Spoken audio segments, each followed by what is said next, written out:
কনকনে শীতে মালদার চাঁচলে তাপমাত্রার পারদ নিম্নমুখী হলেও বছরের শুরুতে রাজনীতির পারদ ক্রমশই ঊর্ধ্বমুখী। বিজেপি এবং তৃণমূল যুযুধান দুই পক্ষের বাকযুদ্ধে পারস্পরিক আক্রমণে বাড়ছে উত্তাপ।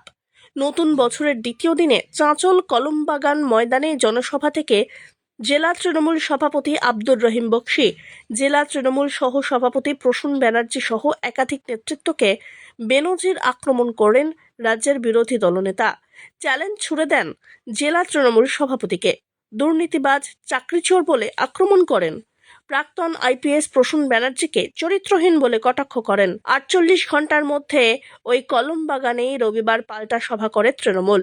রাজ্যের বিরোধী দলনেতাকে আক্রমণ করে বক্সী বলেন, আপনি এত মিথ্যাচার করছেন, অনলাইনে গুজরাট থেকে একটা গাধা অর্ডার করেছি, ভোটের পর আপনাকে সেই গাধার পিঠে চাপিয়ে মাথা নেড়া করে চুনকালি মাখিয়ে পাঠাবো।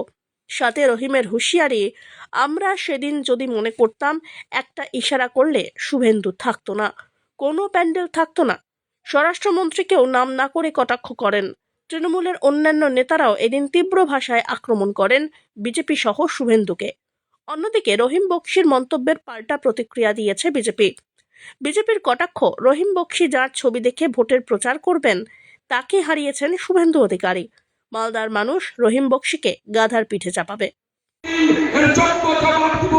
তুমি কত বড় হিম্মত আছে তোমার?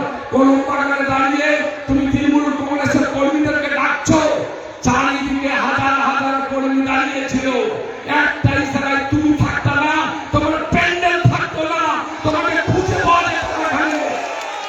তুমি কালী মাখিয়ে তাকে গাধা উল্টো গাধাতে পাড়ায় পাড়ায় ঘুরাতো। তুমি যত মিথ্যা কথা বলেছো, ভোটের পরে তো তুমি 10টা আসন পাবে না। এই মিথ্যা কথা বলার জন্য বন্ধু গুজরাট থেকে আসে গাধার উপরে তোমাকে বসিয়ে তোমার মাথা নেড়া করে তোমার মুখে চুনকালি মাখিয়ে। রহিম বক্সী ভুলে গেছেন তিনি যার ছবি লাগিয়ে ভোটের প্রচার করেন তার জনগণমন নেত্রী মমতা ব্যানার্জি, তাকে শুভেন্দুবাবু নন্দীগ্রামে 2021-এ হারিয়েছেন। আর গাধার পিঠে চড়ে ঘোরানোর কথা তিনি যেটা বলছেন, 26-এ ভোটের পর কে কাকে ঘোরায় ওটা দেখা যাবে।